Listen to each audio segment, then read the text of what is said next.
Hey guys, it's your girl Aisha, aka geekxxchic, and I'm back with another review, the final review of Season 9 for The Walking Dead. This episode was called The Storm, and I have to admit the title gave a bit of misdirection. It definitely made it seem like the storm we were going to anticipate was the one that was going to be the retaliation or the aftermath of the deaths that we saw in the last episode, but it was quite literal. There was a literal storm that our people all had to deal with, and really I think we did see some aftermath of what happened. There isn't actually too much to say about this episode, to be perfectly honest. I think the main things that stood out to me were, of course, Lydia's trauma, Lydia's issues, her voyage there. Obviously, the effect that Henry's death is having on Ezekiel and Carol, and of course, this whole idea of how they're going to, the fact that they've gone and broken one of Alpha's rules in order to survive.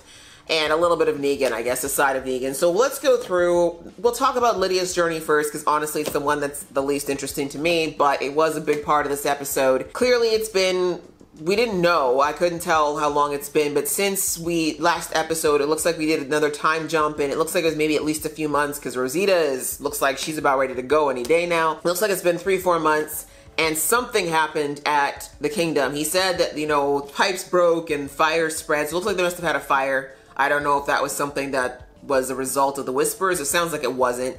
But something happened, they lost their homes, and because winter was coming and a lot of the resources that they had left, it sounds like they just got exhausted. So this is something that they've been predicting for a while was going to happen. So they had to leave. They had to leave Kingdom. And it looks like in that time, Lydia's been in Kingdom up until this point, and sadly, she wasn't making any friends, as I knew she wouldn't. This is one of those things where I know a lot of y'all were really coming at me and coming for me the way that I was talking about the whole thing with Lydia and Henry. But as I said, I'm not saying it's right, but even if those people hadn't died, it's not like people at Hilltop were going to, or sorry, that the Kingdom were going to be openly embracing Lydia because of her affiliations. And I mean, I know it's not fair in the sense of people shouldn't necessarily always be judged by their past, but it is human nature. We do it. And all of them have been through it. They touched on it a lot in this episode. Like we talk about Michonne, for example. Look how long it took before Rick felt comfortable actually like letting Michonne in and talking to her and trusting her. It took him a while to really believe that she was someone that he could open up his trust and let his family and everybody else be around. In fact, if Carl hadn't been there, who knows how long it would have taken. Or Tara, right? Look how long it took before people stopped looking at her as one of the governor's people and seeing her for who she was and that she could change. Father Gabriel, when they found out what he did with his congregation, it took a while before people started to trust him, especially because he had all those weird things he was going through, you know, when he first showed up. The point is, we've seen a lot of characters go through this where they came into the group potentially from a place of distrust, but slowly earned their place amongst everyone, and people began to actually trust them and see them for more than that. And I actually thought it was a very interesting moment that they didn't even delve into really, but when Daryl looked at Carol and he was like, "What do you see when you look at me?" And she just said, "Oh, I just see you." But I understand what he was referring to in the sense of, it was, you know, if we go back to season 1, Daryl, I mean, Daryl was never as bad, let's face it. I mean, Merle was definitely the worst of those two. But if we go back to season 1 and 2, Daryl, he wasn't exactly winning any popularity contests, right? He came in, he seemed like he was aggressive, he was mean, he was racist, he was, I mean, again, I think a lot of those things were a direct result of Merle's influence, but still, he wasn't a likable person, and no one really liked Daryl season 1 and 2, right? He was kind of the guy that they tolerated because he was with the group. But if you had asked Carol back in season 1 if she wanted to keep Daryl around, she would have been like, cut this guy, right? I mean, she was a much different person as well, but you get my point. Daryl has come so far from being that bigoted, mean, closed off, you know, every man for himself kind of a person in season 1 to being this person that they value and trust and have seen so many layers to now. So again, he was obviously referring to Lydia. They don't know everything about her. And again, he brought out the fact that, you know, Henry saw something in her and maybe they should try to see that in her as well. But of course, completely understandable. Carol, of all people, Ezekiel, can't remember his name, but Enid's boyfriend, like it's obviously still too fresh for them. And looking at her, sadly, at the moment is nothing more than a reminder of what they lost because of what Henry risked to bring her there. And the sad reality is that if Henry was still alive, they'd probably be taking it on Henry to a degree as well. She's the living manifestation of that. She's right now, there's going to be a while. It's going to take a long time for people to dissociate her with what Alpha did. And that's just the whole sins of the father syndrome. It ain't right, it ain't fair, but it's human nature. But anyways, understandably, Lydia is having a hard time because outside of Daryl, it doesn't look like she really has anyone. Henry was her person. Henry was the person that she kind of felt like she could endure this if she had to, if she had this guy who saw something in her from day one, but now he's gone. And obviously she's carrying that on her conscience as well because she knows Alpha killed him because of her. Understandable that she was debating throughout the entire episode whether or not she even wanted to continue living. She did, clearly. The fact that she couldn't go through with having the walker bite her and even asking Carol to be the one to kill her, which was really out of pocket, FYI. I mean, I get it. In her mind, she probably thought that that's what Carol really wanted to do anyways, but I don't think that Lydia is seeing that her death, especially if it was something preventable, like if her death happened because she went and let a walker bite her or had someone kill her, it just kind of makes Henry's death in vain. Like, Henry risked so much so that you would have a chance at this life that was not the one you had before. And you're going to throw it away now because some people are upset with you. And again, I'm not blaming her. I mean, we're social creatures. And especially in a post-apocalyptic world where there's not a lot of options out there, it's extremely isolating for her to, I mean, she didn't really fit in when she was with the Whisperers, and now she isn't fitting in with this new group. So it's I can imagine that it's extremely difficult and painful for her. But at the same time, I think even though Carol can't articulate it right now, she knows that killing her, not only would it put something on Carol's conscience that she doesn't need, but also Henry, right? Like, that's Henry's last wish, if he could have expressed it, would have been most likely, like, protect Lydia, keep her alive, like, make all of this worth it. So, I mean, I'm glad to see that she is feeling some type of way. I don't want her to feel like crap, like, I don't want her to feel suicidal, but I'm glad that she's at least acknowledging that everything that went down, the pain that's been caused, and that it's gonna take time to build those bridges, but that it's worth it. And I think the fact that Carol basically was like, look, I don't want to kill you, like, let's just go. At this point, like, Carol's not to the point where she can be really like accepting or open at this point. Like, oh my God, that speech that she gave Daryl in the warehouse about how she felt like she was losing herself. Carol, you're killing me, girl. I hate this. I hate it. One of the things that was brought out so much in the earlier part of this season is how Carol was letting her hair grow out and just marrying Ezekiel and just allowing this life that she's always wanted but kind of gave up on. I've always said that there's so many sides to Carol, but the foundation of who Carol is as a person has always been the caretaker, the mother, the person who cares about people and protects what she cares about. That's who Carol's always been. I mean, she's definitely evolved into a badass and a strategic mastermind when she needs to be, but it's not her true nature. And I don't think she particularly liked herself when she had to be that hardened person who exiled herself to exile outside of the kingdom a couple of seasons ago. But I think she feels like she's retreating back to that place because of all the children that she's lost. And just like I said in the last review, that's honestly why I was the most upset about Henry's death. And watching a lot of the other reactions, I think a lot of people feel the same way.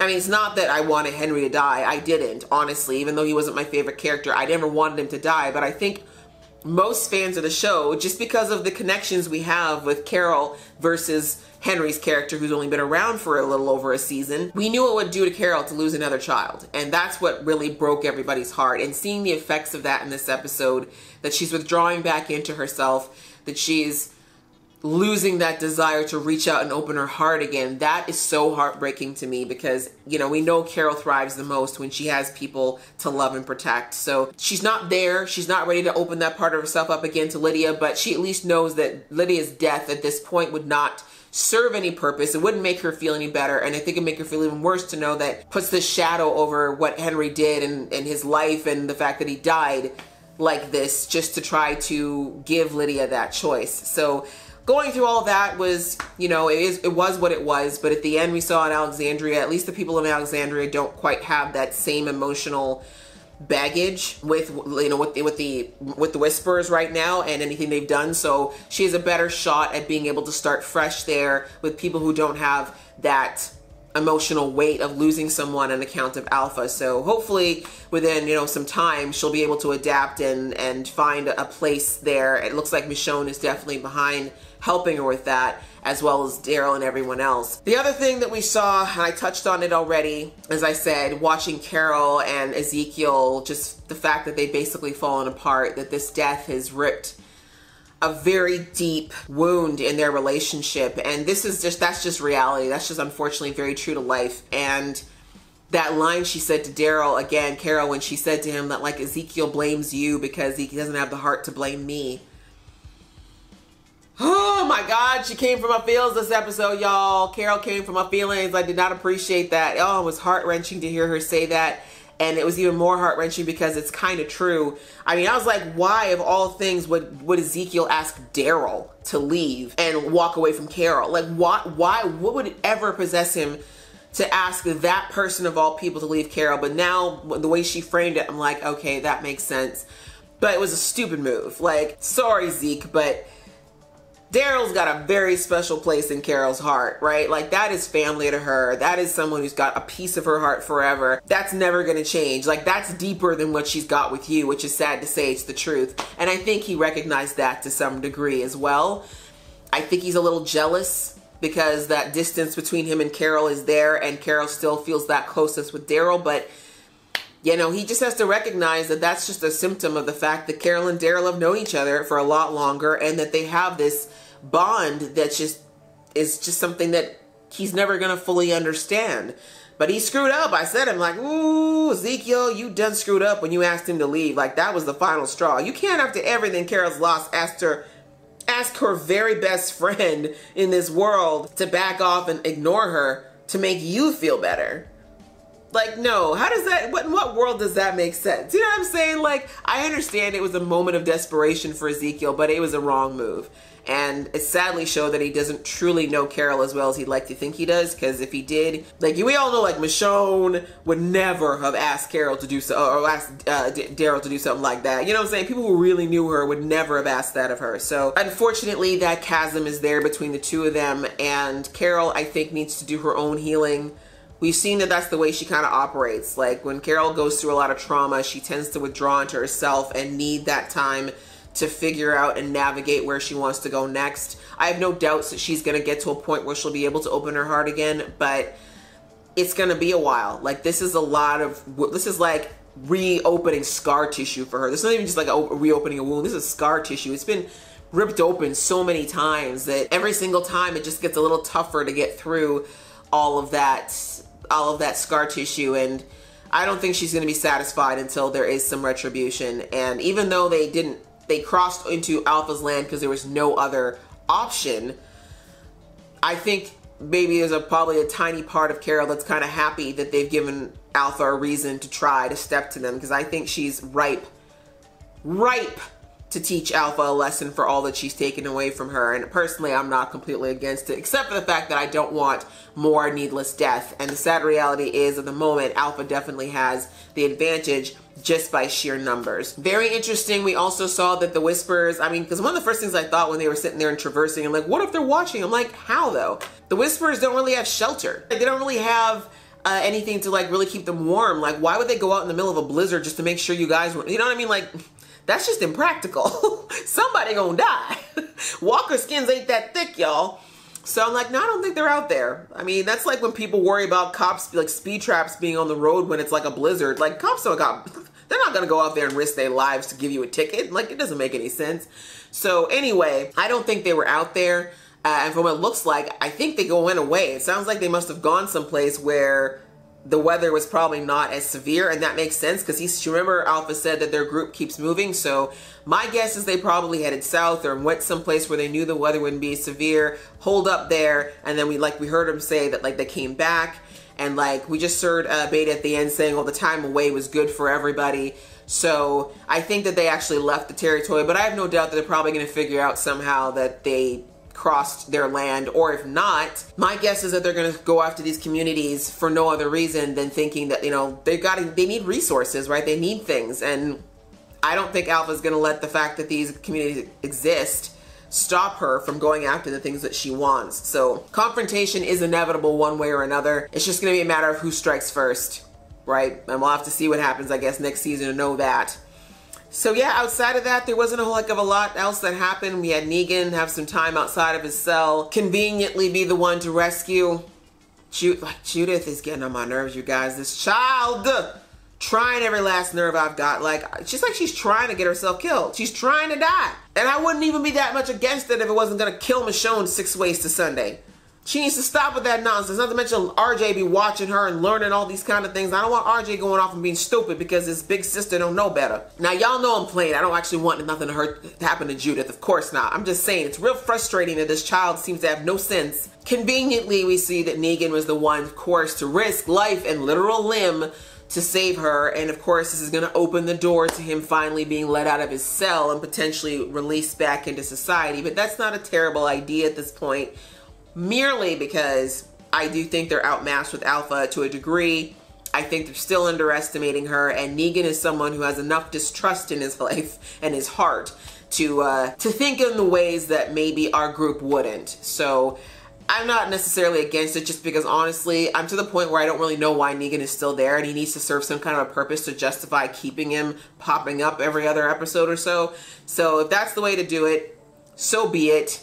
Very interesting moment there with him kind of checking in with Michonne and seeming like he cares. I mean, listen, never in a million years. Like, Michonne is the wife, forever wife of Richard Grimes, forever and ever, amen, okay? But I could totally see why Negan would dig Michonne. I mean, come on. You know he likes, even though he never admitted, you know that man is very much drawn to powerful women. And Michonne is the queen. You feel me? Like, I don't blame the brother. She's gorgeous. She's strong. She's a good mother. Please, please. We all know he wants a piece of that delicious pie. He ain't getting none. He ain't getting it. But very interesting to see him actually express this interest in Michonne and the welfare of others. Whether or not it is a game and how much of it actually is sincere will remain to be seen. I still think Negan will always think of Negan first. But if it suits his situation at the moment to keep that at the forefront of his concern, then I think he'll definitely play that role for as long as it makes sense. So we'll have to see where that goes in the future. And when Rick comes back, how he's going to feel about that. Which brings us to that ending scene with the radios. I was really hoping we were going to hear Rick's voice at the end, but we didn't. We got a woman's voice. There was not, I could not make out what was said. I don't even know if it was any actual legible words, but it was a woman's voice. But it could very well be Jadis, maybe, or Anne, I think was what she went by. Maybe she's trying to contact somebody. Maybe it's the camp where Rick is at. There's a lot of potential people that could be, maybe a new community, but I honestly think the only thing that makes sense is something that will lead back to Rick, because these movies have to be happening at some point, and we need something to tie us into it. So I look forward to finding out who's on the end of that radio and how we're going to handle that going into season 10. Guys, this was an interesting season. It definitely had a lot of ups and downs, of course, the biggest down being the loss of Andrew Lincoln as a series regular, but we definitely saw some really interesting things towards the tail end of the season that I personally really enjoyed, including this growth and change and the depth of story that we've seen, particularly with Michonne and some of the other leading actors of the show. What did you guys think of this season overall? How did you feel about this finale? Are you satisfied with it? Or do you think they should have given us more of a cliffhanger? Please leave your comments below. I want to see them. I want to read them. I'm going to miss meeting up with you guys every week like this until the fall. But until then, please take care. Thanks so much for watching along with me. And if you like this video, please click like. And if you see more from this geeky face, please click subscribe. Until next season, see ya.